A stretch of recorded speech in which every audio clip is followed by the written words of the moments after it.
TGT PGT biology model paper में आप सभी लोगों का स्वागत है। चलिए पहले क्वेश्चन को लेते हैं। पादपों में नष्टीभवन की प्रक्रियाएं जो पादपों के क्रियात्मक जीवन को प्राकृतिक रूप से समाप्त कर देती हैं, सामूहिक रूप से क्या कहलाती हैं? सोचिए और बताइए। 4 ऑप्शन आपके सामने दिए गए हैं। आंसर सही होगा इसमें से डी, जीर्णता कहलाती है। जीर्णता। आपको बता दें कि कोई जीव है अथवा उसके किसी अंग की जो मृत्यु होती है, मृत्यु से पहले उत्पन्न होने वाली जो अवस्था होती है, उसे ही जीर्णता कहा जाता है। नेक्स्ट क्वेश्चन है, बहुगुणता का अर्थ है। सोचो और बताओ कौन सा ऑप्शन सही होगा। और यदि अभी तक वीडियो को लाइक नहीं किया है तो वीडियो को लाइक और शेयर जरूर कीजिए। तो आंसर सही होगा इसमें से सी, गुणसूत्रों के द्विगुणित से अधिक सेट की उपस्थिति। बहुगुणता का अर्थ है, आपको बता दें कि वह जीवधारी जिनमें गुणसूत्रों के 2 या 2 से अधिक सेट होते हैं उसे ही बहुगुणित या पॉलीपोलाइट्स कहा जाता है। पॉलीपोलाइट्स। और ये मुख्य रूप से 3 प्रकार के होते हैं: आटोपॉलीपोलाइडी, एलोपॉलीपोलाइडी और आटो एलोपॉलीपोलाइडी। यानी बहुगुण, स्वबहुगुणता, पर बहुगुणता और स्वपर बहुगुणता। नेक्स्ट क्वेश्चन पर आते हैं। बीडल एवं टाटम द्वारा न्यूरोस्पोरा क्रेसा पर किए गए कार्य से सिद्ध होता है कि। बीडल एवं टाटम ने जो कार्य किए थे न्यूरोस्पोरा पर, उस कार्य से क्या सिद्ध होता है? 4 ऑप्शन आपके सामने दिए गए हैं। सोचिए और इसमें से बताइए कौन सा ऑप्शन सही होगा। तो आंसर सही होगा इसमें से सी, प्रत्येक जीन विशिष्ट एंजाइम हेतु उत्तरदायी होता है। यदि आप लोग बीडल एवं टाटम का सिद्धांत जानना चाहते हैं तो चैनल में वीडियो अपलोडेड है, आप लोग जाकर के देख सकते हैं। फिर भी आपको बता दें कि बीडल और टाटम ने गुलाबी ब्रांड मोल्ड को क्या कहा जाता है? न्यूरोस्पोरा क्रेसा कहा जाता है। तो न्यूरोस्पोरा क्रेसा पर इन्होंने अपने प्रयोग किए थे और इनके अनुसार प्रत्येक जीन में एक विशिष्ट एंजाइम को उत्पन्न करने के लिए सूचना संचित रहती है या सूचना निहित रहती है। और इन्होंने एक जीन एक एंजाइम नामक परिकल्पना प्रस्तुत की थी। नेक्स्ट क्वेश्चन है, पूर्ण सततता का अर्थ है। सोचिए और बताइए। पूर्ण सततता को टोटिपोटेंसी कहा जाता है। टोटिपोटेंसी।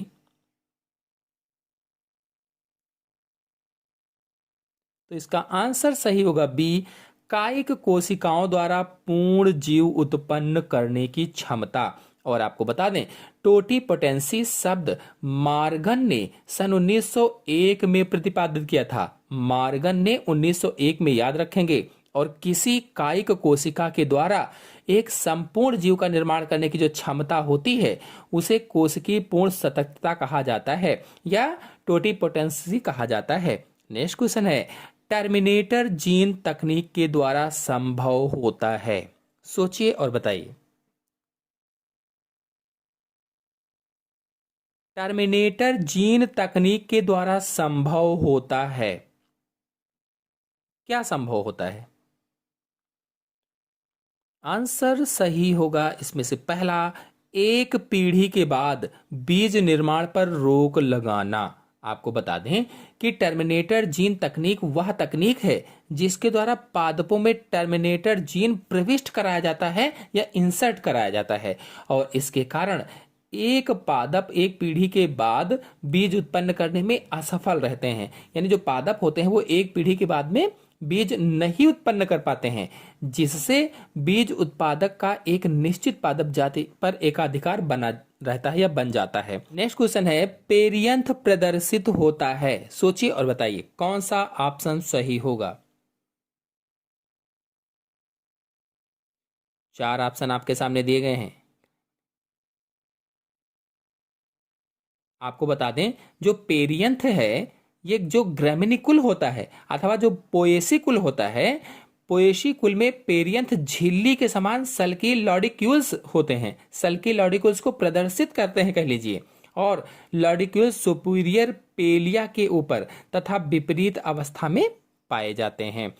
तो इसमें आंसर से होगा लॉडिक्यूल्स के द्वारा। नेक्स्ट क्वेश्चन है, आवृत बीजियों का नर युग्मकोद्भिद होता है। आवृत बीजियों का नर युग्मकोद्भिद क्या होता है?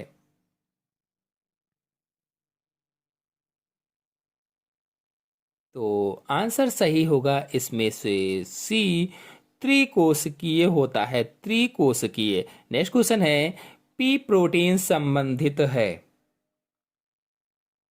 पी से होता है फ्लोएम। फ्लोएम प्रोटीन किससे संबंधित है? चार ऑप्शन आपके सामने दिए गए हैं, छोटी क्लासों में पढ़ा होगा। चालनी नलिका तत्वों से संबंधित होती है। आपको बता दें पी प्रोटीन्स अथवा इसे फ्लोएम प्रोटीन्स कहा जाता है।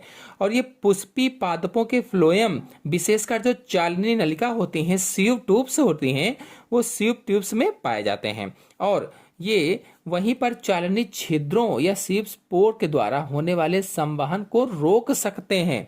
नेक्स्ट क्वेश्चन है, बीजांड कायिक भ्रूणता या बहुभ्रूणता पाई जाती है। बीजांड कायिक बहुभ्रूणता किसमें पाई जाती है? सोचिए और बताइए। आंसर सही होगा इसमें से बी, सिट्रस में पाई जाती है, सिट्रस में। नेक्स्ट क्वेश्चन है, ट्रैकियोफाइटा में सम्मिलित होते हैं। ट्रैकियोफाइटा में क्या सम्मिलित होते हैं? चार ऑप्शन आपके सामने दिए गए हैं।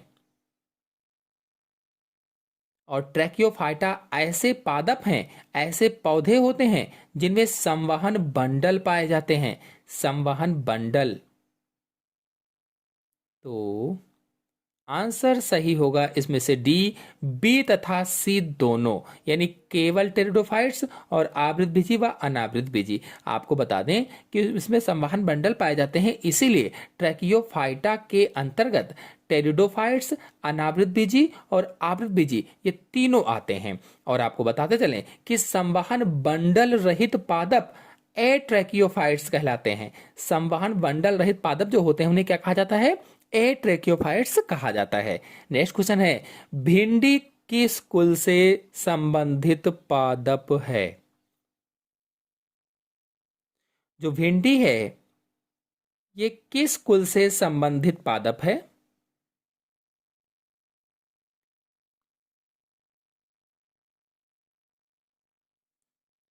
तो आपको बता दें पहला ऑप्शन इसमें सही होगा, मालवेसी कुल से संबंधित है। और जो भिंडी है, भिंडी एबिल मोस्कस एस्कुलेंटस इसका वानस्पतिक नाम है। एबिल मोस्कस और एस्कुलेंटस ये वानस्पतिक नाम है, अथवा हिबिस्कस एस्कुलेंटस इसे कहा जाता है। और सामान्य नाम भिंडी कहा जाता है, या गुम्बो को नाम से भी जानते हैं, गुम्बो। और यह मालवेसी कुल का पौधा है और इसके ताजे हरे व मुलायम फलों को सब्जी के रूप में प्रयोग किया जाता है, सब लोग खाते भी होंगे। फिर नेक्स्ट क्वेश्चन है, निम्न में से किसकी कोशिका भित्ति में एल्जिनिक अम्ल उपस्थित होता है? किसकी कोशिका भित्ति में एल्जिनिक अम्ल उपस्थित होता है? एल्जिनिक एसिड किसकी कोशिका भित्ति में पाया जाता है? तो आंसर सही होगा इसमें से बी, लेमिनेरिया। लेमिनेरिया की कोशिका भित्ति में एल्जिनिक एसिड या एल्जिनिक अम्ल पाया जाता है। नेक्स्ट क्वेश्चन है, विषम बीजाणुकता एवं कुंडलित पर्ण विन्यास उपस्थित होते हैं। विषम बीजाणुकता यानी हेट्रोस्पोरस और कुंडलित पर्ण विन्यास किस में पाए जाते हैं? तो आंसर से होगा इसमें से सी, साइकस में पाए जाते हैं। नेक्स्ट क्वेश्चन है, नारियल के किस भाग से जटा प्राप्त होती है? नारियल का ऐसा कौन सा भाग है जिससे जटा प्राप्त होती है?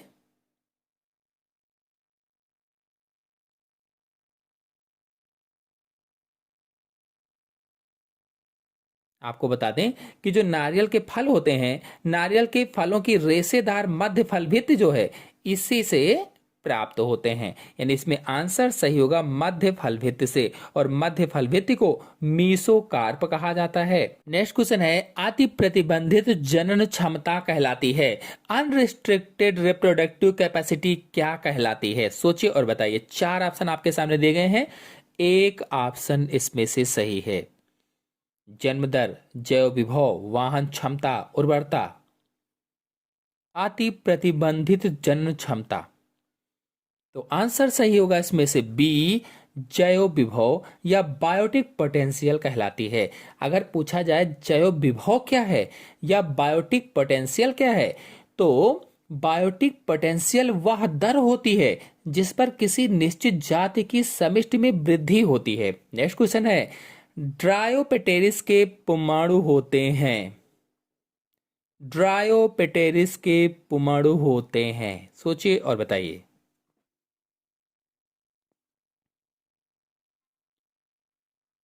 आंसर सही होगा इसमें से पहला, बहुकशाभिकीय व कुंडलित, यानी बहुकशाभीय व कुंडलित होते हैं।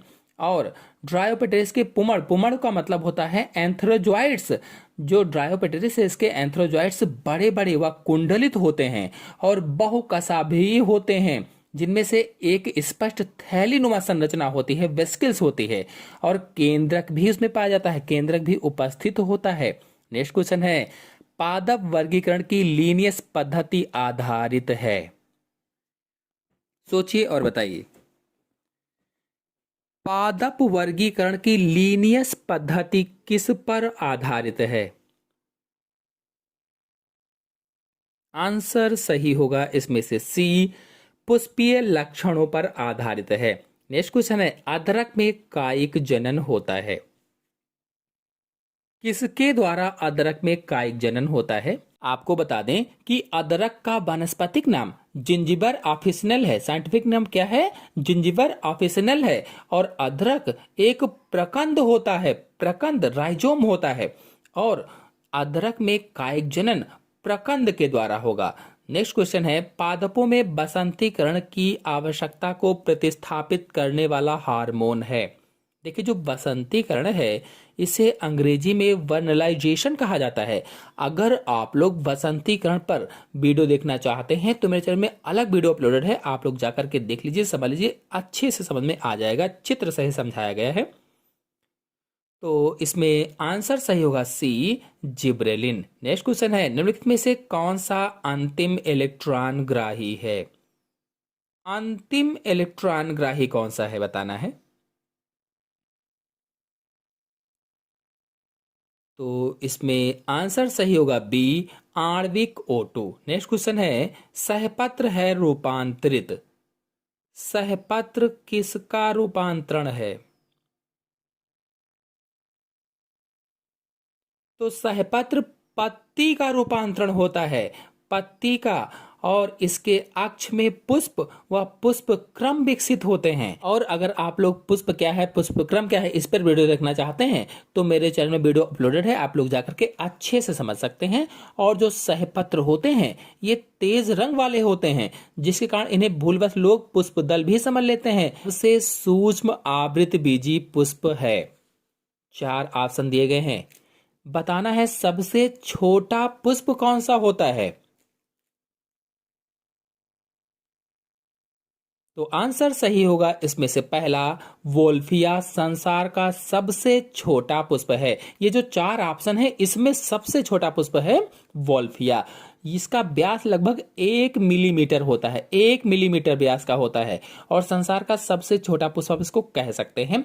जबकि जो रेफ्लिशिया है, सी वाला ऑप्शन है, ये 1 मीटर व्यास का होता है, और ये संसार का सबसे बड़ा पुष्प है, लगभग 10 किलो का होता है। नेक्स्ट क्वेश्चन है, कोशिका विभाजन के दौरान आरएनए तथा अहिस्टोनी प्रोटीनों का संश्लेषण होता है। 4 ऑप्शन दिए गए हैं, सोचिए और बताइए कौन सा ऑप्शन सही होगा। कोशिका विभाजन के दौरान आरएनए तथा अहिस्टोनी प्रोटीनों का संश्लेषण G2 प्रावस्था में होगा, G2 प्रावस्था में होता है। नेक्स्ट क्वेश्चन है, उत्परिवर्तन अधिक प्रदर्शित होता है जब यह उपस्थित होता है। अधिक प्रदर्शित होता है जब कहां पर उपस्थित होता है? तो प्रभावी अवस्था में जब होता है तब अधिक उत्परिवर्तन जो होता है, जो म्यूटेशन होता है, प्रदर्शित होता है। नेक्स्ट क्वेश्चन है, स्पर्शानुवर्तन का उत्तम उदाहरण है। चार ऑप्शन दिए गए हैं, स्पर्शानुवर्तन का उत्तम उदाहरण बताना है। तो आंसर इस पे सही होगा पहला, प्रतान। नेक्स्ट क्वेश्चन है, यकृत से हृदय की ओर जाने वाले रक्त में प्रचुर मात्रा में होती है। जो लीवर से हार्ट की तरफ रक्त जाता है, उस रक्त में प्रचुर मात्रा में क्या होता है?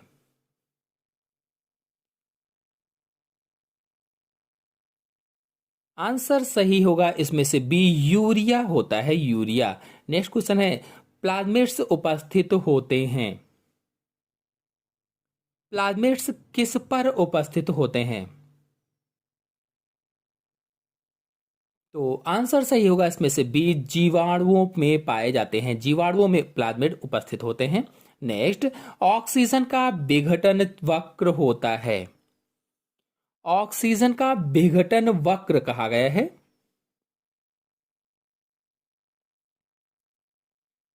आंसर सही होगा इसमें से पहला, सिग्मायड होता है, सिग्मायड। नेक्स्ट क्वेश्चन है, अभिसारी विकास प्रदर्शित होता है। कन्वर्जेंट एवोल्यूशन कब प्रदर्शित होता है या किसके द्वारा प्रदर्शित होता है? तो आंसर सही होगा इसमें से बी, समवृत्ति अंगों के द्वारा अभिसारी विकास प्रदर्शित होता है। अगर अपसारी पूछा जाता तो समजात अंगों के द्वारा अपसारी विकास और समवृत्ति अंगों के द्वारा अभिसारी विकास प्रदर्शित होता है। नेक्स्ट क्वेश्चन है, काकरोच के हृदय में उपस्थित वेश्मों की संख्या कितनी होती है? यानी काकरोच का जो हृदय होता है, तिलचट्टा का जो हृदय होता है, वो कितने भागों में बटा होता है, कितने चैम्बर होते हैं उसमें?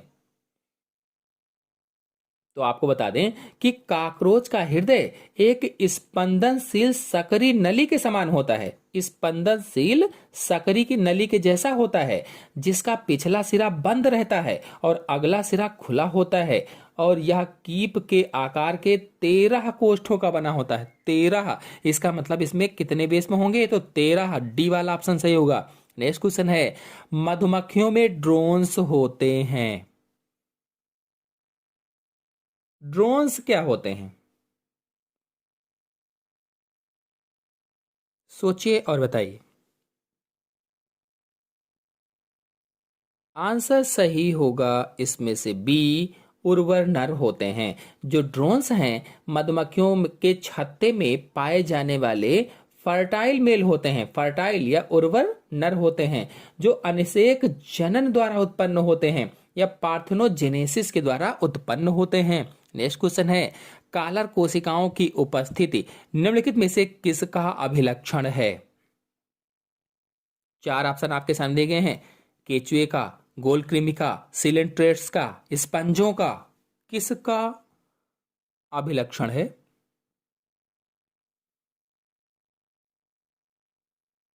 तो आंसर सही होगा इसमें से डी, स्पंजों का। आपको बता दें, कालर कोशिकाएं अथवा कीप कोशिकाएं अथवा इन्हें कोइनोसाइट्स कहा जाता है। इन पर फुल वीडियो मेरे चैनल में अपलोडेड है, आप लोग चाहें तो जाकर के देख सकते हैं, चित्र सही समझाया गया है। जो कोइनोसाइट्स हैं अथवा जो कालर कोशिकाएं होती हैं, ये केवल स्पंजों में पाई जाती हैं, और ये कोशिकाएं भोजन ग्रहण करने और स्पंज गुहा में जल के प्रवाह में सहायता करती हैं। नेक्स्ट क्वेश्चन है, वयस्क एस्केरिस की देह गुहा कहलाती है। सोचिए और बताइए।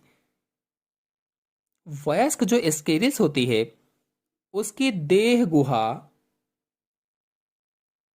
क्या कहलाती है? हीमोसील, एम्फीसील, कूट प्रगुहा, साइजोसील, क्या कहलाएगी?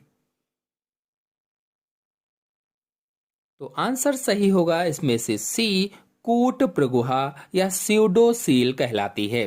नेक्स्ट क्वेश्चन है, एंट अमीबा हिस्टोलिटिका की संक्रामक अवस्था होती है। चार ऑप्शन आपके सामने दिए गए हैं और बताना है, एंट अमीबा हिस्टोलिटिका की संक्रामक अवस्था कौन सी है?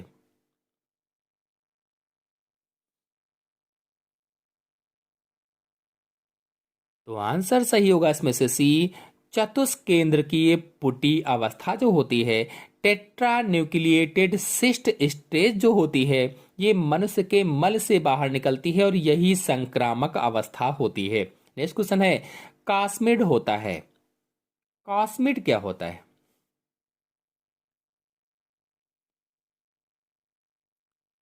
कास्मिड होता है, आंसर सही होगा इसमें से डी वाला, प्रतिलिपि के निर्माण हेतु जीवाणु में प्रविष्ट डीएनए खंड कास्मिड होता है। नेक्स्ट क्वेश्चन है, केंद्रक कला निम्नलिखित में से किसके साथ निरंतरता में होती है? देखिए, जितने भी कोशिकांग हैं सबके बारे में मेरे चैनल में वीडियो अपलोडेड है, चित्र सही सरल भाषा में समझाया हुआ, आप लोग जाकर के देख सकते हैं। फिलहाल इसका आंसर सही होगा रुक्ष अंतःप्रदब्बी जालिका। रुक्ष अंतःप्रदब्बी जालिका। नेक्स्ट क्वेश्चन है, निम्नलिखित में से कौन सा निष्कर्ष डार्विन से संबंधित नहीं है? इसमें से ऐसा कौन सा निष्कर्ष है जो डार्विन से संबंधित नहीं है? अगर आप लोग डार्विनवाद का वीडियो देखना चाहते हैं, लैमार्कवाद का देखना चाहते हैं, उत्परिवर्तनवाद का देखना चाहते हैं, सब वीडियो मेरे चैनल में चित्र सहित अपलोडेड है, आप लोग जाकर के देख सकते हैं। इसमें देखिए, जो पहला ऑप्शन है योग्यतम की उत्तरजीवता, ये डार्विन से संबंधित है। जो अस्तित्व के लिए संघर्ष है, ये डार्विन से संबंधित है। जो प्राकृतिक चयन द्वारा जातियों की उत्पत्ति है, ये डार्विन से संबंधित है। लेकिन जो सी वाला ऑप्शन है उपार्जित लक्षणों की वंशागति, ये डार्विन से संबंधित नहीं है। इसको लैमार्क ने बताया था, लैमार्कवाद से संबंधित है। नेक्स्ट क्वेश्चन है, सबसे छोटी अंतःस्रावी ग्रंथि होती है। सबसे छोटी अंतःस्रावी ग्रंथि का नाम बताना है। स्मॉलेस्ट एंडोक्राइन ग्लैंड का नाम बताना है।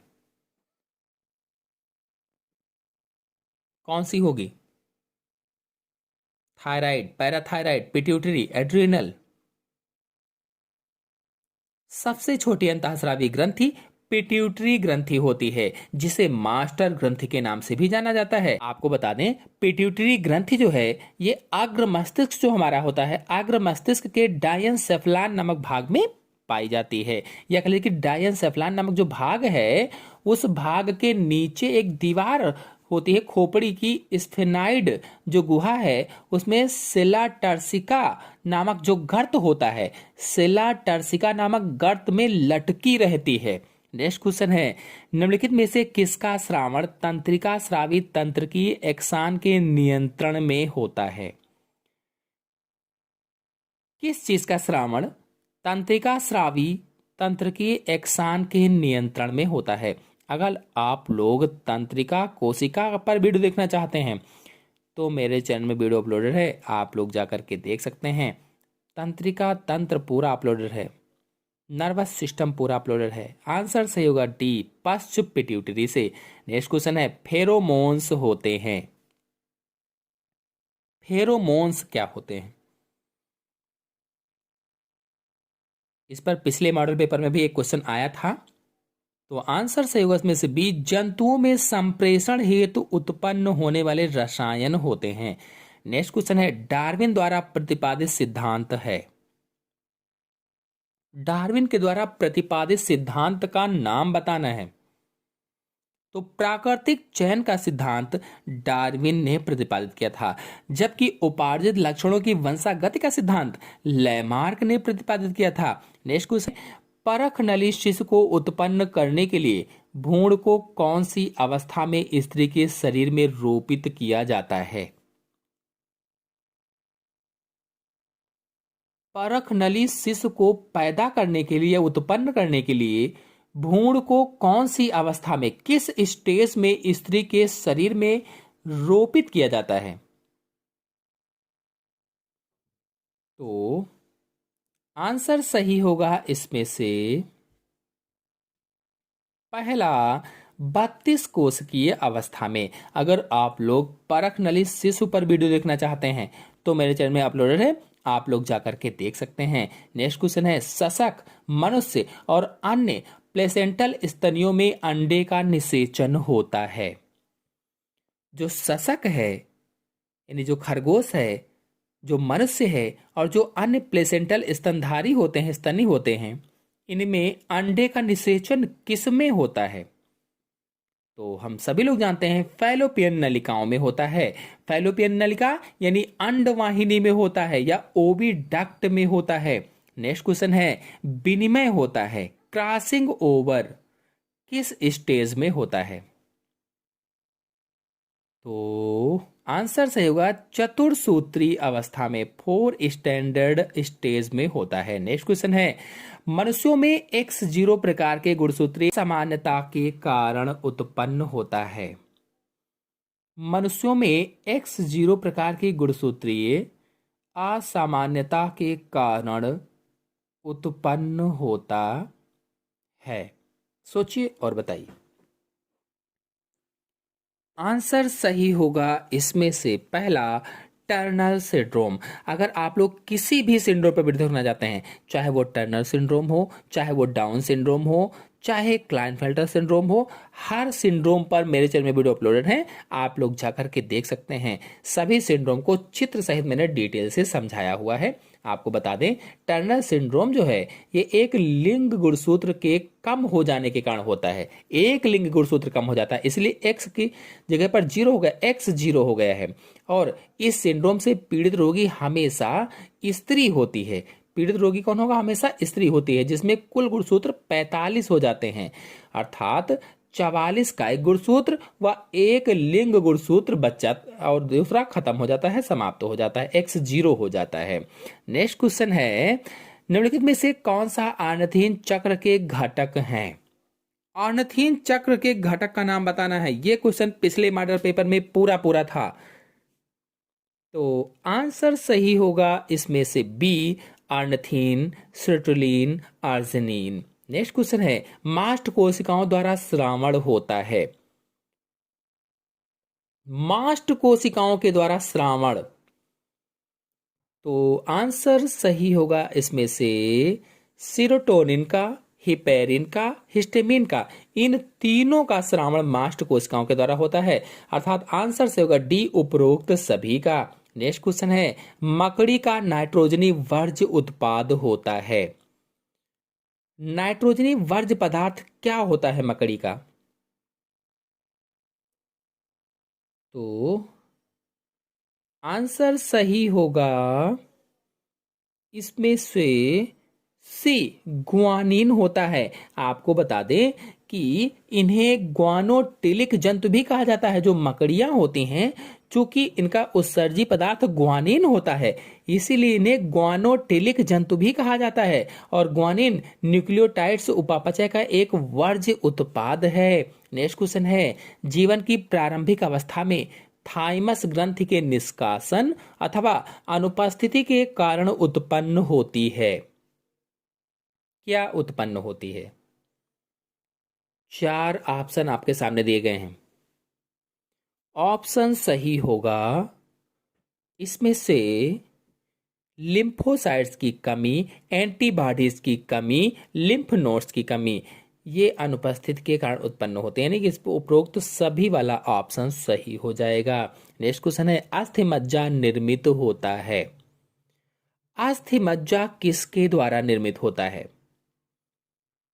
तो आंसर सही होगा इसमें से बी, वसीय ऊतक एवं एरियोलर ऊतक के द्वारा निर्मित होता है। निम्नलिखित में से कौन एपीमार्फोसिस की दशा नहीं है? तो इसमें कौन सा आंसर सही होगा? निम्नलिखित में से कौन एपीमार्फोसिस की दशा नहीं है?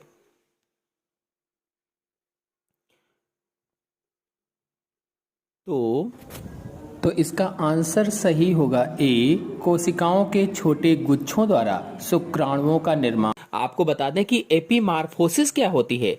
तो एपीमार्फोसिस एक ऐसी प्रक्रिया है जिसके द्वारा किसी घाव अथवा घायल भाग की कोशिकाएं वृद्धि करती हैं और वृद्धि करके शरीर का जो भाग खोया हुआ है वो अंग पुनः निर्माण कर देती हैं, यानी खोए हुए भाग को पुनः बना देती हैं। जैसे छिपकली में पूंछ का पुनर्जनन होता है, ऐसे ही जो तारामीन थी, जो स्टारफिश थी, उसमें भुजाओं का पुनर्जनन होता था। ऐसे ही जो सैलेमेंडर है उसमें पाद या लिम्ब का प्रतिस्थापन होता है। तो ये हो जाएगा। फिर अगला क्वेश्चन है, स्तनियों में बार बाडी प्रदर्शित करती है। जो स्तनधारी होते हैं इसमें बार बाडी क्या प्रदर्शित करती है? 4 ऑप्शन आपके सामने दिए गए हैं, सोचिए और बताइए। तो इसका आंसर सही होगा बी। स्त्री की कायिक कोशिकाओं में 2 एक्स गुणसूत्रों में से एक गुणसूत्र। आपको बता दें, यदि कोई व्यक्ति उसमें सामान्य की अपेक्षा एक एक्स गुणसूत्र अधिक हो तो एक एक्स गुणसूत्र सक्रिय रहता है, जबकि दूसरा एक्स गुणसूत्र निष्क्रिय हो जाता है और संघनित होकर के बार बाडी का निर्माण करता है। बार बाडी का, तो इसमें आंसर बी वाला सही होगा। नेक्स्ट क्वेश्चन है, बिडर्स कैनाल उपस्थित होती है। बिडर्स कैनाल किस में उपस्थित होती है?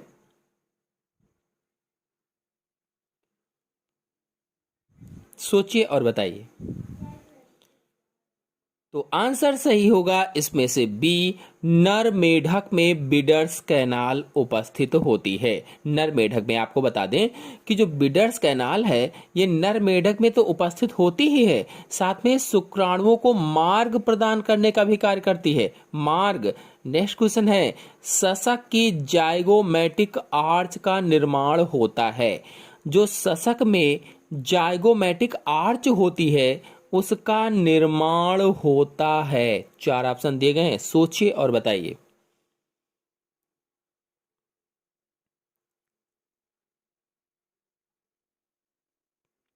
तो आंसर सही होगा इसमें से सी, मैक्सिला, स्क्वैमोशल एवं जुगल अस्थियों के द्वारा। अब आपके मन में प्रश्न होगा जुगल क्या है? तो जुगल एक सकरी तथा लहरदार अस्थि होती है, सकरी और लहरदार हड्डी होती है, और यह स्क्वैमोसल तथा मैक्सिला अस्थि के साथ जाइगोमैटिक प्रवर्धों को परस्पर जोड़कर जाइगोमैटिक आर्च का निर्माण करती है। नेक्स्ट क्वेश्चन है, डार्विन की फिनचेंज है। 4 ऑप्शन आपके सामने दिए गए हैं, कौन सा ऑप्शन सही होगा? सोचिए और बताइए। डार्विन की फिनचेंज हैं गैलापैगोस द्वीप पर उपस्थित पक्षियों का एक प्रकार। नेक्स्ट क्वेश्चन है, काइटिन कवकीय कोशिका भित्ति का एक संघटक है, इसके जल अपघटन द्वारा प्राप्त होता है। 4 ऑप्शन आपके सामने दिए गए हैं, कौन सा ऑप्शन सही होगा? काइटिन कवकीय कोशिका भित्ति का एक संघटक है, इसके जल अपघटन द्वारा प्राप्त होता है। तो इसका आंसर सही होगा B, N acetyl glucosamine. Next question है, निम्नलिखित में से कौन मृत होती हैं किंतु फिर भी दक्षता पूर्वक कार्य करती हैं? कौन मृत हैं लेकिन फिर भी दक्षता पूर्वक कार्य करती हैं?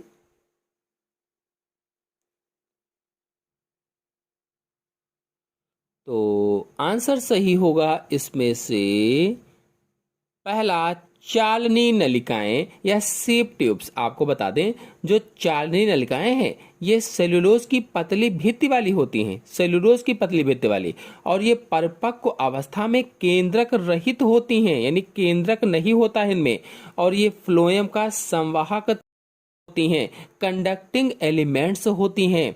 नेक्स्ट क्वेश्चन है, जलीय अनुकूलन युक्त पादप ऊतक है।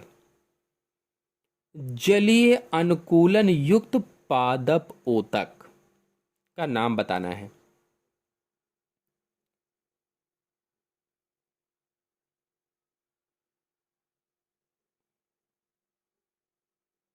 आंसर सही होगा इसमें से सी, वायुतक। आपको बता दें कि मृदूतक जो है ये समव्यासी कोशिकाओं का बना होता है, और समव्यासी कोशिकाएं तो होती हैं, उसकी भित्तियां भी पतली होती हैं, यानी समव्यासी कोशिकीय पतली भित्ति वाला होता है और इसके बीच में अंतरा कोशिकीय स्थान नहीं पाए जाते हैं। और मृदुतक का कार्य पूछा जाए तो मृदुतक का कार्य होता है भोजन को इकट्ठा करना, उसका संचय करना।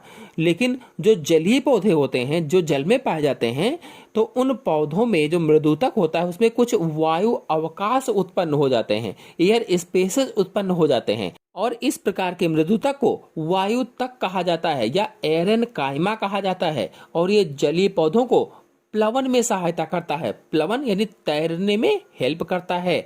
नेक्स्ट क्वेश्चन है, कोशिका का ऊर्जा का सिक्का कहलाता है। छोटे क्लासेस का क्वेश्चन आया है, लगभग सभी लोग तुरंत बता लेंगे कि कोशिका का ऊर्जा का सिक्का क्या कहलाता है। यदि आप लोगों ने अभी तक वीडियो को लाइक नहीं किया है तो लाइक जरूर कीजिए और अपने दोस्तों में शेयर भी कीजिए। चैनल पर नए हैं तो चैनल को सब्सक्राइब भी कीजिए। इसका आंसर होगा डी, ATP यानी एडिनोसिन ट्राइफॉस्फेट। और ये कोशिका का ऊर्जा का सिक्का कहलाता है। ATP प्रचुर ऊर्जा वाला यौगिक होता है जिसमें ऊर्जा टर्मिनल फास्फेट बंधों के रूप में उपस्थित होती है। टर्मिनल फास्फेट बॉन्ड्स के रूप में पाई जाती है। नेक्स्ट क्वेश्चन है, संवहनी अपुष्पी पादप हैं। संवहनी अपुष्पी पादप बताना है। तो इनका आंसर सही होगा बी, टेरिडोफाइट्स। आपको बता दें कि टेरिडोफाइट्स को संवहनी अपुष्पी पादप भी कहा जाता है, वैस्कुलर क्रिप्टोगैम्स भी कहा जाता है। और इनमें संवहन ऊतक पाया जाता है, इसीलिए संवहनी अपुष्पी पादप कहते हैं। और संवहन ऊतक होते क्या हैं? तो जाइलम और फ्लोएम संवहन ऊतक होते हैं, किंतु इनमें पुष्प नहीं उत्पन्न होते हैं। संवहनी ऊतक तो पाया जाता है लेकिन पुष्प नहीं बनते हैं। नेक्स्ट क्वेश्चन है, आनुवांशिक अभियांत्रिकी में प्रयुक्त होने वाले प्लाज्मिड्स होते हैं। सोचिए और बताइए, आनुवांशिक अभियांत्रिकी में प्रयुक्त होने वाले प्लाज्मिड्स का नाम बताना है, कौन से होते हैं। तो इसमें आंसर सही होगा पहला, बाह्य गुणसूत्रीय DNA। आपको बता दें जो प्लाज्मिड हैं ये जीवाणु कोशिका में पाए जाने वाले बाह्य गुणसूत्रीय DNA अणु होते हैं। जो जीवाणु की कोशिका होती है उस कोशिका में पाए जाते हैं और क्या होते हैं, तो बाह्य गुणसूत्रीय DNA अणु होते हैं। एक्स्ट्रा क्रोमोसोमल मटेरियल होता है प्लाज्मिड। और प्लाज्मिड का प्रयोग आनुवांशिक अभियांत्रिकी या जेनेटिक इंजीनियरिंग में वाहक की भांति किया जाता है, वेक्टर की भांति किया जाता है। नेक्स्ट क्वेश्चन है, यदि चारण द्वारा घासों को लाभ प्राप्त होता है तो यह उदाहरण होगा। सोचिए और बताइए, चारण के द्वारा घासों को लाभ प्राप्त होता है तो यह उदाहरण क्या होगा। सहभोजता, परभक्षण, सहोपकारिता, एमेंसेलिज्म। तो आंसर सही होगा इसमें से सी, सहोपकारिता होगा। आपको बता दें ये सहोपकारिता, सहभोजता पर जितने भी ऑप्शन हैं सब पर वीडियो मेरे चैनल में अपलोड है, आप लोग जाकर के देख सकते हैं। नेक्स्ट क्वेश्चन है, पादप कोशिका में कोशिका पंजर निर्मित होता है। पादप कोशिका में कोशिका पंजर किसके द्वारा निर्मित होता है कहा गया है। जो प्लांट सेल होती हैं, यदि आप लोग प्लांट सेल के बारे में जानना चाहते हैं तो सचित्र वर्णन मेरे चैनल में अपलोडेड है, आप लोग जाकर के देख सकते हैं। फिलहाल इसमें आंसर से होगा डी, उपरोक्त सभी, यानी सूक्ष्म नलिकाओं के द्वारा, सूक्ष्म तंतुओं के द्वारा और मध्यस्थ तंतुओं के द्वारा कोशिका पंजर बनता है या निर्मित होता है। नेक्स्ट क्वेश्चन है, रंध्रों के खुलने एवं बंद होने के क्रिया में जब K+ आयनों का आगम होता है तो निम्नलिखित में से किसका निर्गम होता है। किसका निर्गम होगा। तो आंसर सही होगा इसमें से डी, H+ का निर्गम होता है। आपको बता दें कि रंध्रों के खुलने तथा बंद होने की क्रिया के लिए K+ पंप की परिकल्पना लेविट ने सन 1947 में प्रस्तुत की थी। लेविट ने सन 1947 में दिया था। नेक्स्ट क्वेश्चन है, समसूत्री विभाजन की किस अवस्था में गुणसूत्र मध्य रेखा पर व्यवस्थित हो जाते हैं? सोचिए और बताइए। समसूत्री विभाजन की ऐसी कौन सी अवस्था है जिसमें गुणसूत्र मध्य रेखा पर व्यवस्थित हो जाते हैं? तो इसका आंसर सही होगा बी, मध्या अवस्था। यानी समसूत्री विभाजन की मध्या अवस्था के दौरान गुणसूत्र संघनित एवं संकुचित होकर अत्यंत स्पष्ट रूप से दिखाई देने लगते हैं। नेक्स्ट क्वेश्चन है, द्विकुंडलित डीएनए के सूत्र प्रति समानांतर होते हैं, यानी एंटी पैरेलल होते हैं, किसके कारण होते हैं? सोचिए और बताइए कौन सा ऑप्शन सही होगा।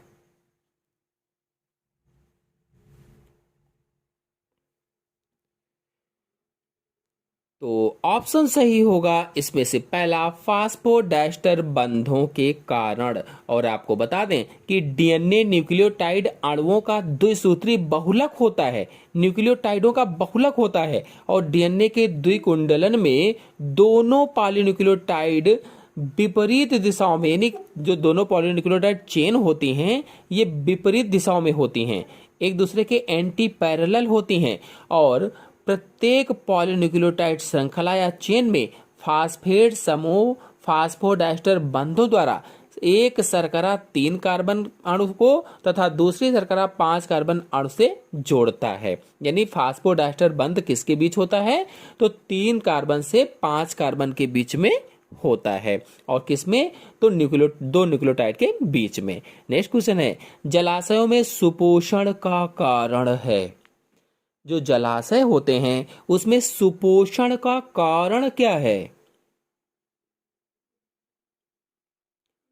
तो आंसर सही होगा इसमें से पहला, जलाशयों में कार्बनिक पदार्थों का मिश्रण, ये है सुपोषण का कारण। अगर आपके मन में प्रश्न हो कि सुपोषण क्या है, तो जलाशयों में जो पोषक होते हैं, जो कार्बनिक पदार्थ होते हैं, उन कार्बनिक पदार्थों की मात्रा में अत्यधिक वृद्धि जब होती है तो उसे ही सुपोषण कहा जाता है। जो जलाशय में पोषक पदार्थ पाए जाते हैं, कार्बनिक पदार्थ पाए जाते हैं, उनकी मात्रा में अत्यधिक वृद्धि का होना ही सुपोषण कहलाता है। और इसके फलस्वरूप जलाशयों में कार्बनिक निक्षेपण तथा घुलित ऑक्सीजन की कमी जैसी समस्याएं उत्पन्न हो जाती हैं। और जब ऑक्सीजन की कमी होगी तो जो जलीय जीव होते हैं उनकी मृत्यु भी हो सकती है। नेक्स्ट क्वेश्चन है, ब्रायोफाइट्स में बीजाणुद्भिद प्रावस्था प्रदर्शित होती है। ब्रायोफाइट्स में बीजाणुद्भिद प्रावस्था प्रदर्शित होती है। सोचिए और बताइए कौन सा ऑप्शन सही होगा। ऑप्शन सही होगा इसमें से सी, बीजाणु मात्र कोशिका के द्वारा। नेक्स्ट क्वेश्चन है, पत्तियों का कार्य करने वाले चपटे हरे अंग के रूपांतरित तने को क्या कहा जाता है? क्या कहेंगे? वर्णाभ, पर्णावृंत, सल्क और पर्णापर्व। आंसर सही होगा इसमें से बी, पर्णाभ वृंत कहेंगे। और आपको बताते चलें कि पत्तियों का कार्य करने वाले चपटे हरे रंग के रूपांतरित तने को पर्णाभ वृंत तो कहते ही हैं। और साथ ही साथ इन पादपों में प्रकाश संश्लेषण इन्हीं संरचनाओं में होता है, यानी पर्णाभ वृंत में होता है। उदाहरण के लिए ओपेंसिया में। नेक्स्ट क्वेश्चन है, उत्परिवर्तन के संबंध में कैंसर कोशिकाओं के लिए निम्नलिखित कथनों में से कौन सा सही नहीं है? 4 ऑप्शन आपके सामने दिए गए हैं, एक ऑप्शन इसमें से सही है। सोचिए और बताइए कौन सा ऑप्शन सही है।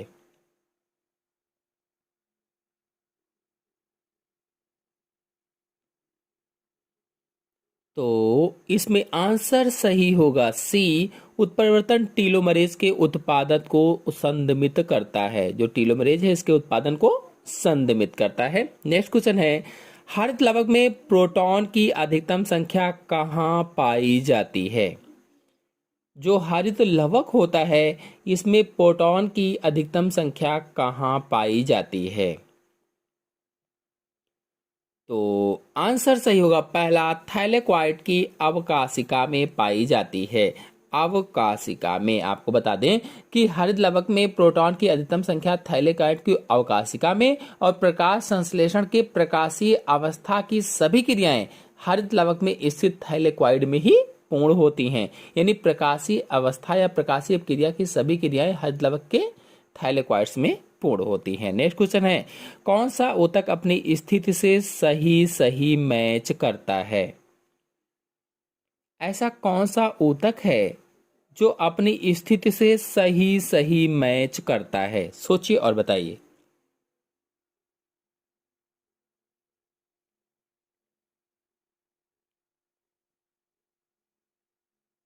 तो इसका आंसर सही होगा डी, चिकनी पेशी आंतभित्ति। ये सही सही मैच करता है। पर है, नाम पद्धति कुछ विशेष सार्वजनिक मान्य नियमों द्वारा निर्धारित होती है। निम्नलिखित में से कौन सा एक कथन नाम पद्धति के नियमों के विरुद्ध है?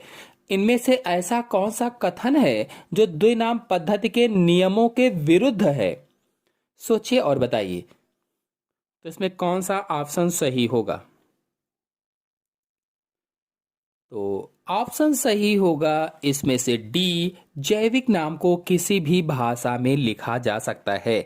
बताते चलें कि नामकरण की अंतरराष्ट्रीय नियमों के अनुसार किसी भी प्राणी या पादप का जो जैविक नाम होता है वो लैटिन भाषा में व्युत्पन्न और इटैलिक भाषा में छपा होना चाहिए। लैटिन भाषा में व्युत्पन्न और इटैलिक भाषा में छपा होना चाहिए, और इसे किसी भी भाषा में लिखा जा सकता है। इसलिए इसमें आंसर सही होगा लास्ट वाला।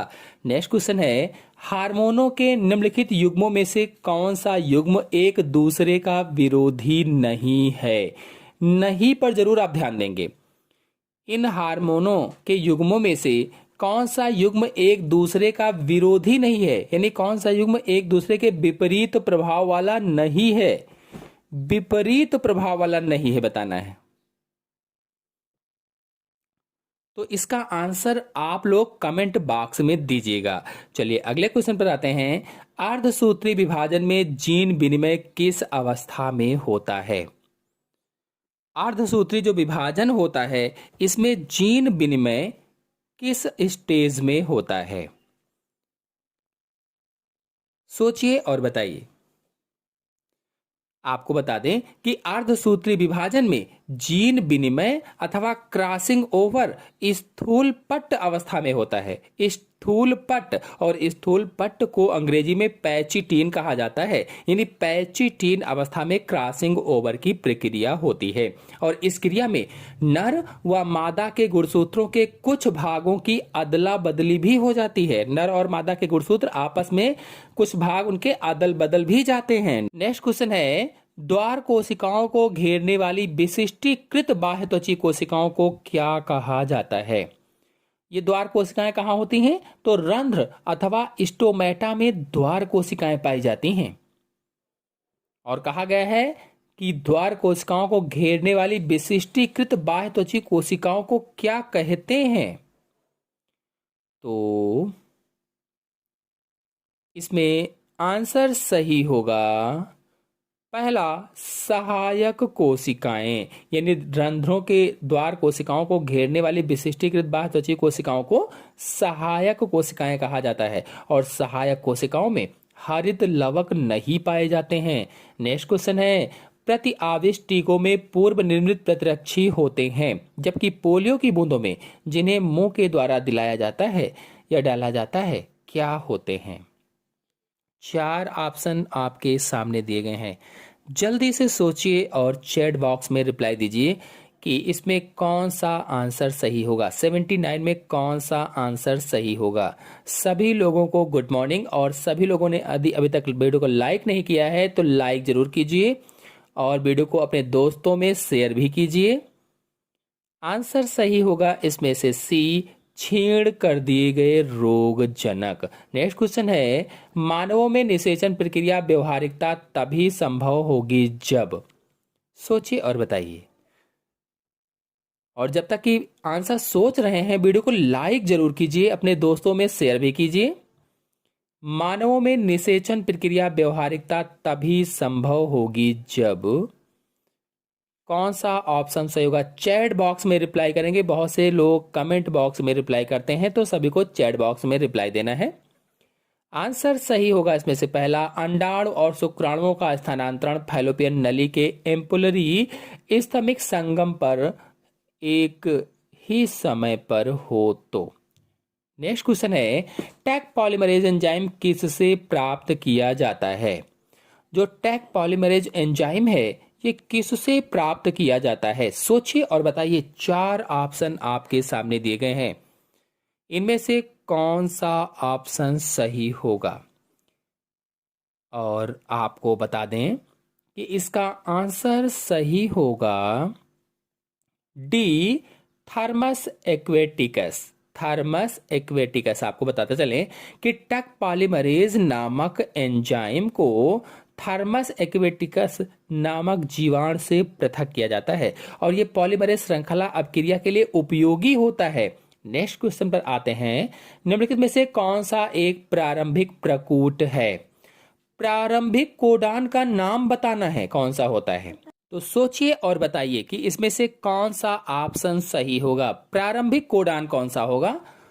तो सभी लोग जानते होंगे जिन्होंने मेरा डीएनए का लेक्चर देखा होगा, प्रारंभिक कोडान AUG होता है। AUG जो मिथियोनिन को कोडित करता है। जो प्रारंभिक कोडान AUG है ये मिथियोनिन को कोडित करता है, याद रखेंगे। और जो समापन कोडान होते हैं, से सभी ऑप्शन जो A, B और C हैं ये समापन कोडान होते हैं। नेक्स्ट क्वेश्चन है, निम्नलिखित में से कौन सा हीमोफीलिया का सबसे अधिक उपयुक्त वर्णन प्रदर्शित करता है? 4 ऑप्शन आपके सामने लिखे गए हैं, सोचिए और बताइए कि इसमें से कौन सा ऑप्शन सही होगा। निम्नलिखित में से कौन सा हीमोफीलिया का सबसे अधिक उपयुक्त वर्णन प्रस्तुत करता है? सबसे अधिक उपयुक्त वर्णन, सबसे अधिक की बात की गई है, तो ध्यान देकर आंसर आपको देना है। तो इसका आंसर सही होगा पहला, एक्स सहलग्न अप्रभावी जीन का विकार। और सहलग्नता पर वीडियो देखना चाहते हैं तो चैनल में अपलोडेड है। हीमोफीलिया पर देखना चाहते हैं, वर्णांतता पर देखना चाहते हैं, सब वीडियो अपलोडेड हैं, आप लोग जाकर के समझ सकते हैं, एक बार में ही समझ में आ जाएगा। और आपको बता दें कि हीमोफीलिया एक्स सहलग्न अप्रभावी जीन का विकार है या रोग है, और इस रोग में चोट लगने के काफी समय बाद तक रुधिर का थक्का नहीं जमता है, और जब रुधिर का थक्का नहीं जमेगा तो रुधिर बहता ही रहता है।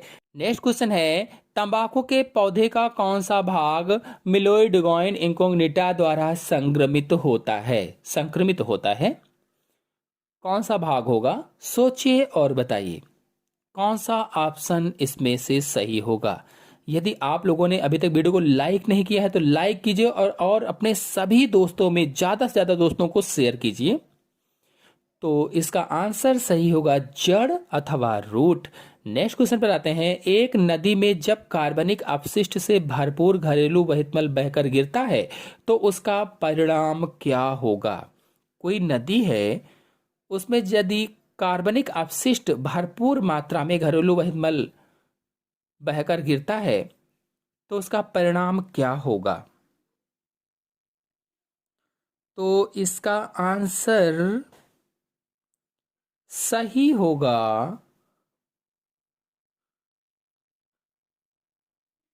इसका आंसर सही होगा सी, ऑक्सीजन की कमी के कारण मछलियां मर जाएंगी। नेक्स्ट क्वेश्चन पर आते हैं, पेपलियोनेसी वाले दलपुंज में मानक दल को अन्य किस नाम से जाना जाता है? सोचिए और बताइए कौन सा ऑप्शन सही होगा। पेपलियोनेसी वाले दलपुंज में मानक दल को अन्य किस नाम से जाना जाता है? आपको बताते चलें कि पेपलियोनेसी वाले दलपुंज में मानक दल को वैक्सीलम नामक या वैक्सीलम नाम से जाना जाता है। वैक्सीलम, बी वाला ऑप्शन सही होगा।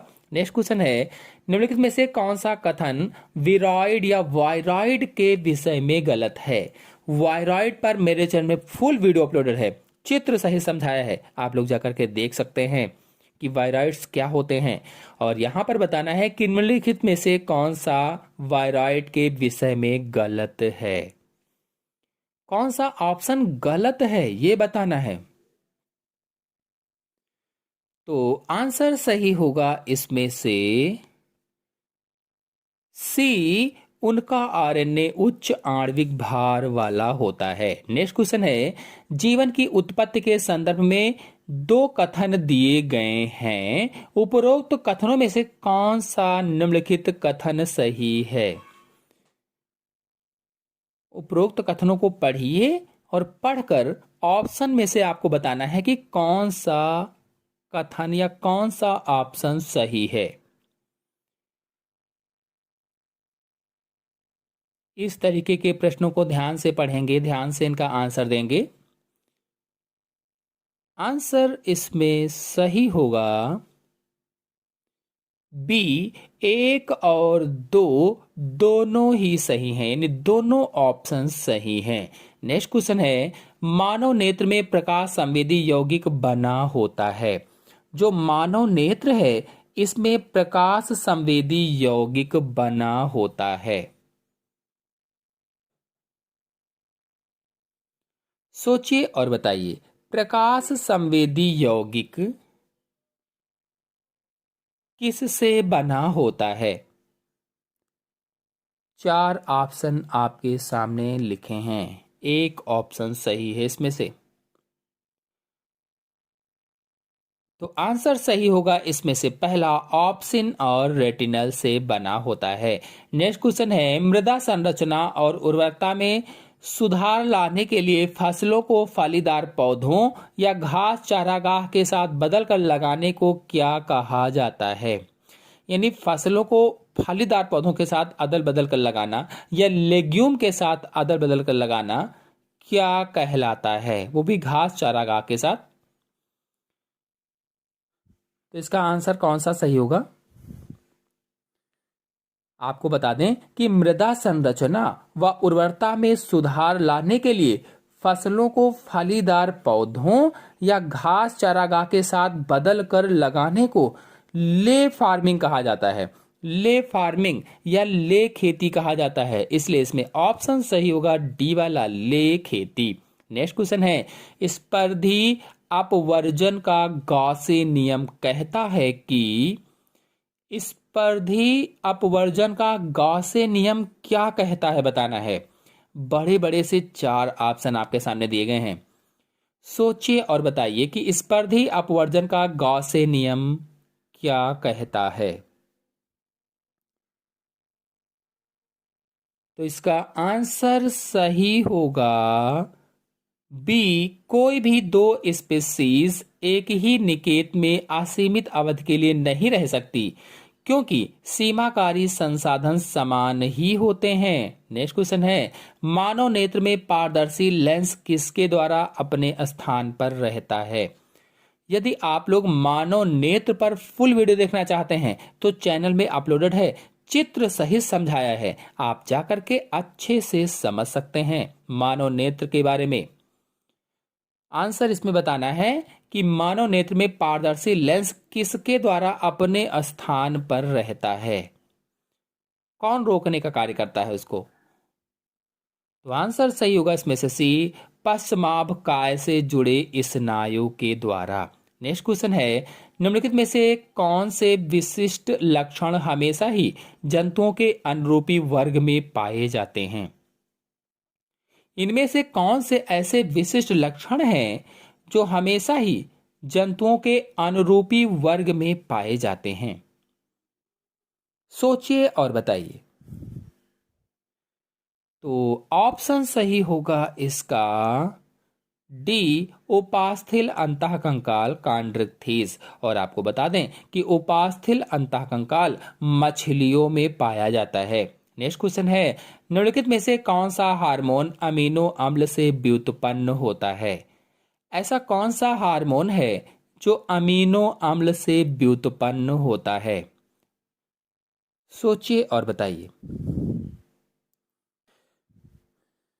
तो इसका आंसर सही होगा सी, एपिनेफ्रॉन। आंसर कौन सा सही होगा? सी, एपिनेफ्रॉन। नेक्स्ट क्वेश्चन है, निम्नलिखित में से किस हार्मोन की अस्थि सुस्थिरता में मुख्य भूमिका है? अस्थि सुस्थिरता में किस हार्मोन की मुख्य भूमिका होती है? सोचिए और बताइए।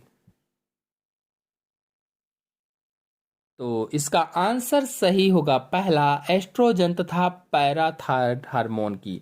एस्ट्रोजन और पैराथायराइड हार्मोन की, और यह एस्ट्रोजन की कमी तथा पैराथार्मोन की अत्यधिक क्रियाशीलता के कारण उत्पन्न होता है। नेक्स्ट क्वेश्चन है, सूक्ष्म नलिकाएं संघटक होती हैं।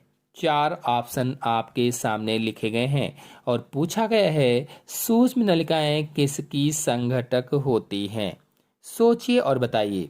आपको बता दें कि सूक्ष्म नलिकाएं तारकरूपी रेशों, तारक केंद्रों तथा पश्चमाभों में पाई जाने वाली संरचनाएं होती हैं। कहाँ कहाँ पर? तर्क रूपी रेशों, तारक केंद्रों और पश्चमाभों में पाई जाने वाली संरचनाएं होती हैं, और ये कोशिका कंकाल में उपस्थित तंतुओं का भी भाग हैं। कोशिका कंकाल में उपस्थित तंतुओं का। नेक्स्ट क्वेश्चन है, निम्नलिखित में से कौन सी संरचनाएं अथवा क्षेत्र उसके कार्य से गलत रूप से युग्मित हैं? ऐसी कौन सी संरचना है जो उसके कार्य से गलत रूप से युग्मित है, कार्य से गलत रूप से जोड़ी गई है? 99 नंबर क्वेश्चन है, सोचिए और बताइए इसका कौन सा ऑप्शन सही होगा? तो इसका ऑप्शन सही होगा बी, लिम्बिक तंत्र। जंतुओं के क्षेत्र जो मस्तिष्क के विभिन्न क्षेत्रों में आपस में जोड़ते हैं कि गति का नियंत्रण करना। बताते चलें कि लिम्बिक तंत्र चार प्रमुख अंगों हिप्पोकैम्पस, एमिगडाला पट्टी केंद्रक तथा मैमिलरी बॉडीज का बना होता है, और यह किसी जीव के भावनात्मक व्यवहार, खाने की आदतों और यौन व्यवहार को नियंत्रित करता है। यह गति नियंत्रण का कार्य नहीं करता है। बचे हुए तीनों विकल्प उनके कार्यों के साथ सही सुमेलित हैं, जबकि ये सही रूप से सुमेलित नहीं है। नेक्स्ट क्वेश्चन है, माइटोकॉन्ड्रिया और क्लोरोप्लास्ट यानी हरित लवक है। चार ऑप्शन आपके सामने दिए गए हैं। सोचिए और बताइए कि कौन सा ऑप्शन सही होगा इसमें से। प्रश्न किया गया है माइटोकॉन्ड्रिया और क्लोरोप्लास्ट यानी हरित लवक हैं। तो इसका आंसर सही होगा बी, एक सही है लेकिन दूसरा गलत है। बताते चलें कि माइटोकॉन्ड्रिया व हरितलवक दोनों ही अर्ध रूप से स्वशासित कोशिकांग हैं। और स्वशासित क्यों हैं? क्योंकि इनमें स्वजनन की शक्ति जीवित कोशिका के समान ही होती है, लेकिन ये कोशिका के भीतर रहकर ही जनन करते हैं। इसलिए इसमें आंसर जो होगा पहला सही लेकिन दूसरा गलत है। तो 101 नंबर क्वेश्चन है, स्तनपायी भ्रूण की भ्रूण बाह्य झिल्ली उल्ब किससे बनती है? चार ऑप्शन दिए गए हैं, सोचिए और बताइए। देखिए, इसके पहले के सभी क्वेश्चन पिछले वीडियोस में हो चुके हैं।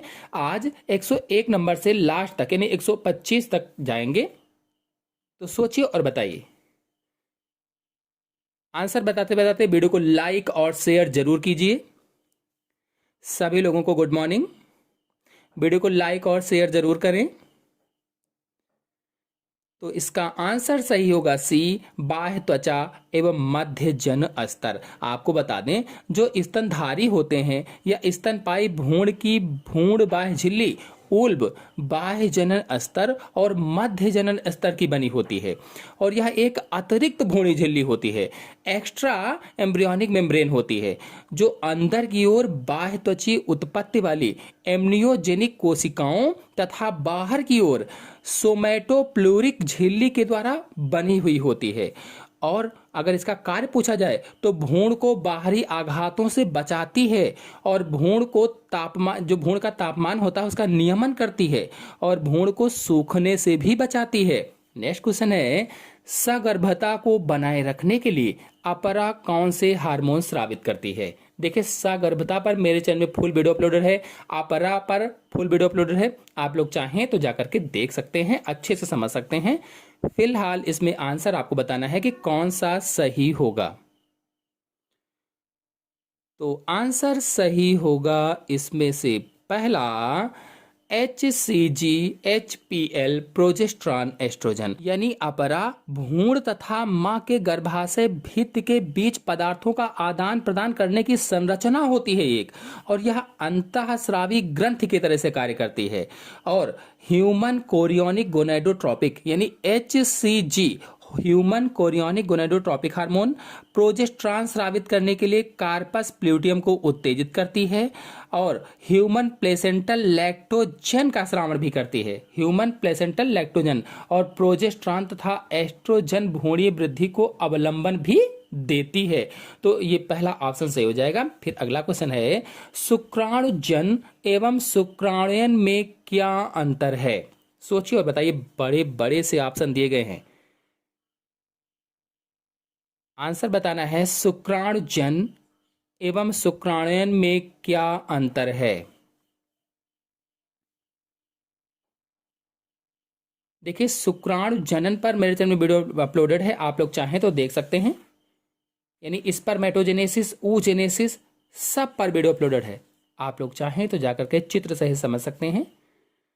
फिलहाल इसमें आंसर सही होगा डी, शुक्राणु जनन में शुक्राणु बनते हैं, जबकि शुक्राणुयन में शुक्राणुओं का सर्टोली कोशिकाओं से शुक्राणु में नलिकाओं की गुहिका में मोचन होता है। तो इस प्रकार से इसमें डी सही हो जाएगा। और शुक्र कायांतरण यानी स्पर्मेयोजेनेसिस होती है या स्पर्मेटोजेनेसिस कहलाती है, और इसमें विभिन्न कायांतरण वाले स्टेप शामिल होते हैं। नेक्स्ट क्वेश्चन है, गर्भ निरोधक सहेली क्या करती है? गर्भ निरोधक सहेली,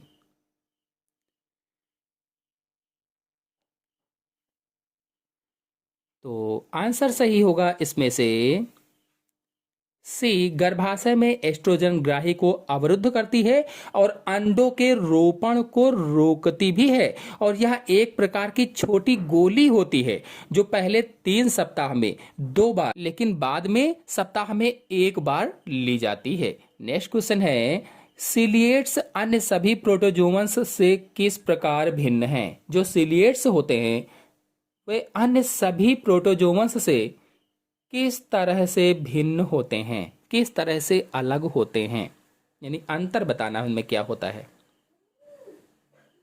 सोचिए और बताइए।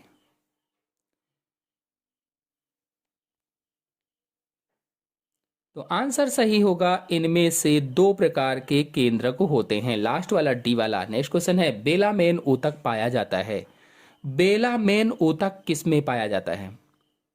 अब स्तंभ मूल में, प्रॉप मूल में, आधिपादप की लटकती जड़ में, श्वसन मूल में? एक ऑप्शन सही है। बेलामेन ऊतक किस में पाया जाता है? यदि आप लोगों ने अभी तक वीडियो को लाइक नहीं किया है तो लाइक और शेयर जरूर कीजिए। आंसर सही होगा सी, आधिपादप की लटकती जड़ में। नेक्स्ट क्वेश्चन है, निम्नलिखित में से कौन एक परजीवी शैवाल है? निम्नलिखित में से कौन एक परजीवी शैवाल है? परजीवी शैवाल का नाम बताना है।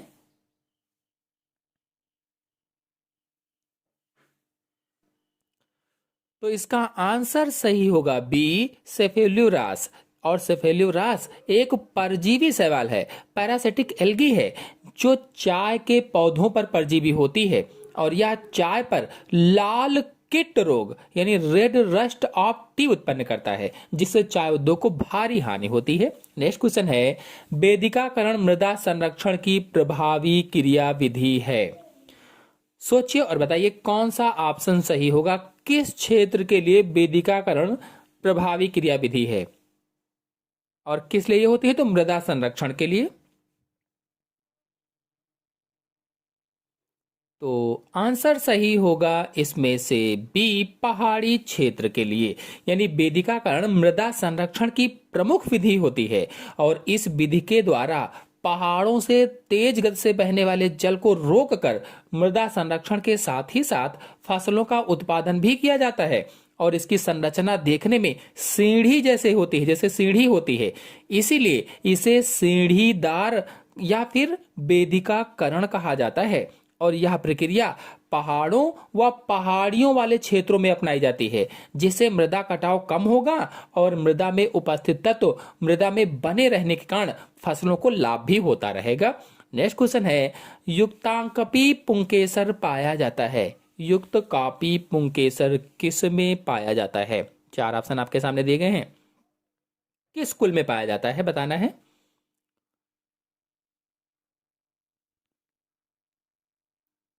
तो इसका आंसर सही होगा पहला, कंपोजिटी कुल में पाया जाता है। और कंपोजिटी कुल में किसमें? तो सूर्यमुखी और गेंदा में, इसमें आदि में पाया जाता है। नेक्स्ट क्वेश्चन है, कोशिका में क्रेब्स चक्र का स्थल है। 4 ऑप्शन दिए गए हैं, सोचिए और बताइए कि कौन सा ऑप्शन सही होगा। कोशिका में क्रेब्स चक्र का स्थल है, कौन सा होगा? Cytoplasm, chloroplast, mitochondria, endoplasmic reticulum. 4 option आपके सामने दिए गए हैं, एक ऑप्शन इसमें से सही है। सोचिए और बताइए कि कौन सा ऑप्शन सही होगा। कोशिका में क्रेब्स चक्र का स्थल है, तो क्रेब्स चक्र माइटोकांड्रिया के अंतर्गत होता है, यानी ऑप्शन सही होगा इसमें से सी। और आपको बता दें कि इस क्रिया की खोज क्रेब्स ने सन 1937 में की थी। क्रेब्स चक्र की खोज क्रेब्स ने 1937 में की थी। और इस क्रिया में कई अभिक्रियाओं की एक श्रृंखला या चेन के बाद एसिटिल कोएंजाइम का पूर्ण ऑक्सीकरण एक चक्र में होता है। और यह पूरी क्रिया माइटोकांड्रिया के मैट्रिक्स में होती है, माइटोकांड्रिया के मैट्रिक्स में। और क्रेब्स चक्र के सभी विकर माइटोकांड्रिया के मैट्रिक्स में उपस्थित होते हैं, सभी एंजाइम पाए जाते हैं। नेक्स्ट क्वेश्चन है, विश्व स्तर पर संकटापन्न पक्षी प्रजाति है। विश्व स्तर पर संकटापन्न पक्षी प्रजाति का नाम बताना है। 4 ऑप्शन दिए गए हैं, मोर, ग्रेट इंडियन बस्टर्ड, जंगली कौवा, तीतर। कौन सा ऑप्शन सही होगा?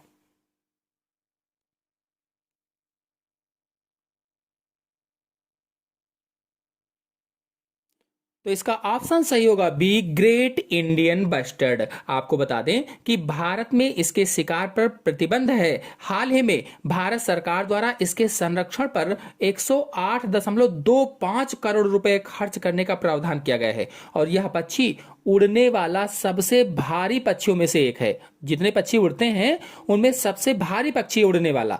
और यह शुतुरमुर्ग की भांति दिखता है, जैसे शुतुरमुर्ग दिखाई देता है, बिल्कुल उसी तरीके का दिखाई देता है। नेक्स्ट क्वेश्चन है, पौधों में रंध्रीय वाष्पोत्सर्जन का प्रतिशत है। रंध्रीय वाष्पोत्सर्जन का प्रतिशत क्या होता है? अगर आप लोग रंध्र पर वीडियो देखना चाहते हैं, स्टोमेटा पर वीडियो देखना चाहते हैं, वाष्पोत्सर्जन पर देखना चाहते हैं, सब पर वीडियो अलग अलग चित्र सही समझाया है, अपलोडेड है मेरे चैनल में, आप लोग जाकर के देख सकते हैं। फिलहाल इसका आंसर सही होगा सी, 80 से 90% रंध्रीय वाष्पोत्सर्जन होता है। नेक्स्ट क्वेश्चन है, मोनोस्पोरिक प्रकार के भ्रूणकोश का विकास किसमें होता है? 4 ऑप्शन आपके सामने दिए गए हैं और बताना है मोनोस्पोरिक प्रकार के भ्रूणकोश का विकास किसमें होता है। सोचिए और बताइए कि किसमें होगा।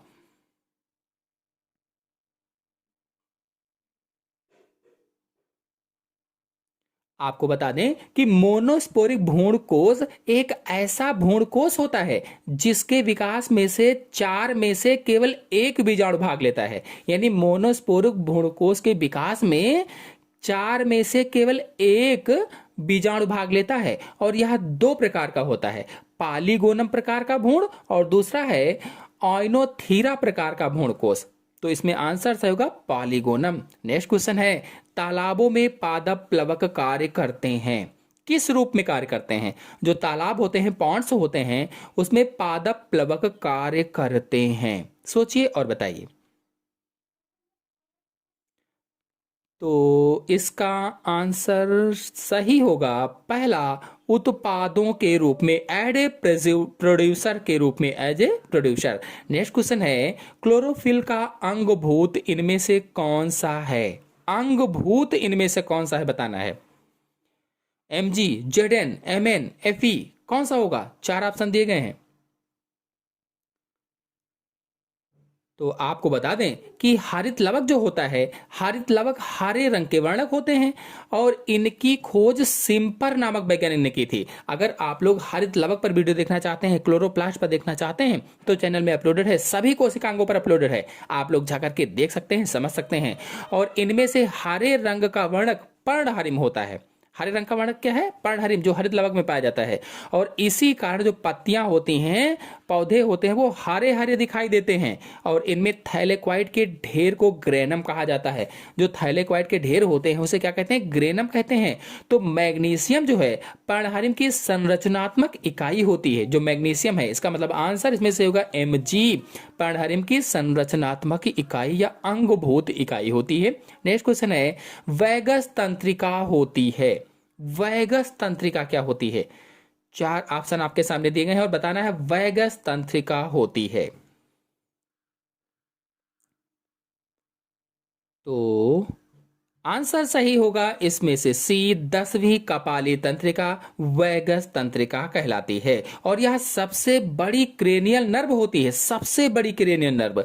और यह भी मिश्रित होती है, मिक्स्ड होती है। और मेड्यूला के पार्श्व में स्थित होती है। जो मेड्यूला होता है उसके बगल में स्थित होती है।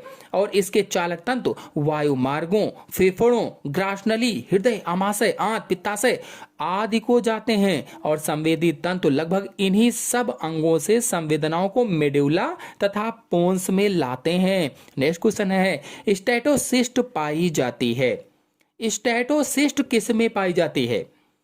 देखिए, अगर मेरे चैनल से आप लोगों ने ओबेलिया वाला लेक्चर देखा होगा तो मैंने अच्छे से समझाया था कि स्टेटोसिस्ट ओबेलिया में पाई जाती है। अगर आप लोगों ने ओबेलिया का लेक्चर नहीं देखा है तो जाकर के देख लीजिए, चित्र सहित मैंने समझाया हुआ है।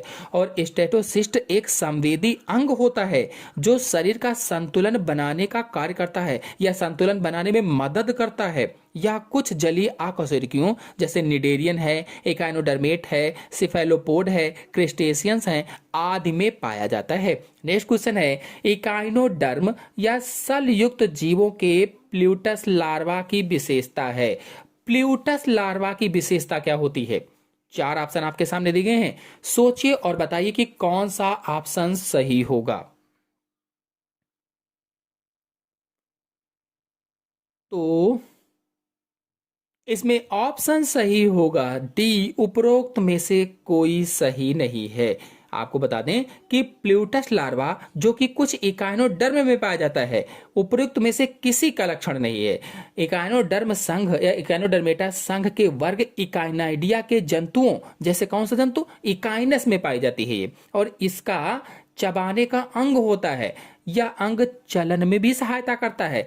इसका आकार अरस्तु की लालटेन जैसा होता है, इसीलिए इसे अरस्तु की लालटेन भी कहा जाता है। नेक्स्ट क्वेश्चन है, धरती के आरंभ में जो पहला जीवन रूप विकसित हुआ था वह कहलाता है। जब धरती प्रारंभ हुई थी, शुरुआत हुई थी, तो पहला जीवन रूप जो विकसित हुआ उसे क्या कहा जाता है? आपको बता दें कि धरती के आरंभ में पहला जीवन रूप संभवतः 4.2 अरब पहले, 4.2 अरब पहले यदि यह आदि पृथ्वी के जल में कोलाइडी रूप में विकसित हुआ था। कोलाइडी रूप में, जिन्हें ओपेरियन ने या ओपेरैन ने कोएसरवेट्स नाम दिया था। इसीलिए इन्हें पूर्वजीवी संरचनाएं कहा जाता है। और पूर्वजीवी को प्रीबायोटिक स्ट्रक्चर या प्रोटोबियंट या प्रोटोसेल्स कहा जाता है। तो इसमें आंसर सही होगा सी, प्रोटोबियंट। नेक्स्ट क्वेश्चन है, ग्लूकोज का पाचन किस जगह से प्रारंभ होता है? मुख गुहा से, आमाशय से, छोटी आंत से, इनमें से कोई नहीं। ग्लूकोज का पाचन कहां से प्रारंभ होता है पूछा गया है, सोचिए और बताइए।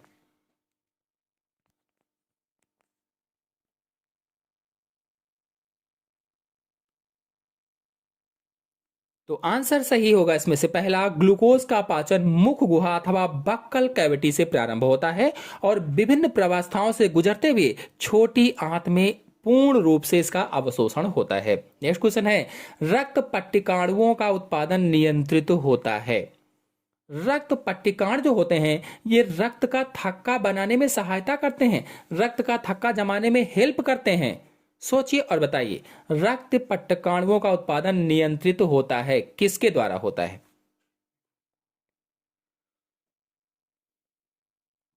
तो इसमें आंसर सही होगा बी, थ्रम्बोपोएटिन के द्वारा होता है।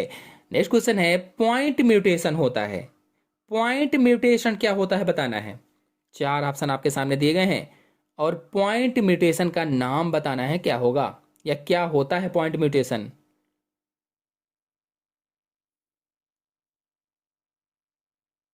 तो पॉइंट म्यूटेशन में जीन के एक बेस में परिवर्तन होता है, जीन के एक बेस में। इसका मतलब आंसर सही होगा इसमें से बी वाला। नेक्स्ट क्वेश्चन है, एक एंटीबॉडी में कुल कितनी पॉलीपेप्टाइड श्रृंखलाएं होती हैं? एक एंटीबॉडी है, उसमें कुल कितनी पॉलीपेप्टाइड श्रृंखलाएं होंगी?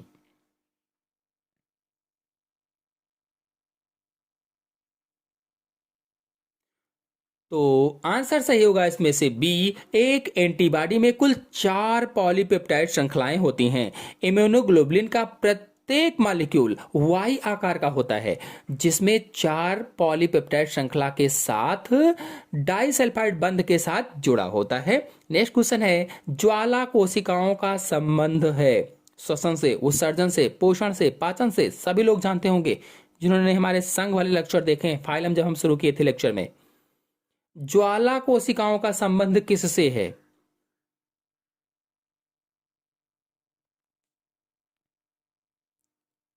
तो आंसर सही होगा इसमें से बी, उत्सर्जन या एक्सक्रीशन से होता है। और ज्वाला कोशिकाएं प्लेटीहेल्मिन्थीस संघ के जंतुओं में पाई जाती हैं, प्लेटीहेल्मिन्थीस संघ के जंतुओं में, और इनके माध्यम से एक बड़ी गुहा इसमें पाई जाती है।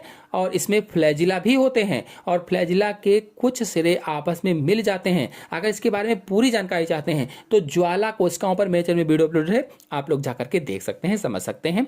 नेक्स्ट क्वेश्चन है, वृक्क एक जैव प्रमुख अंग है क्योंकि यह सहायक है।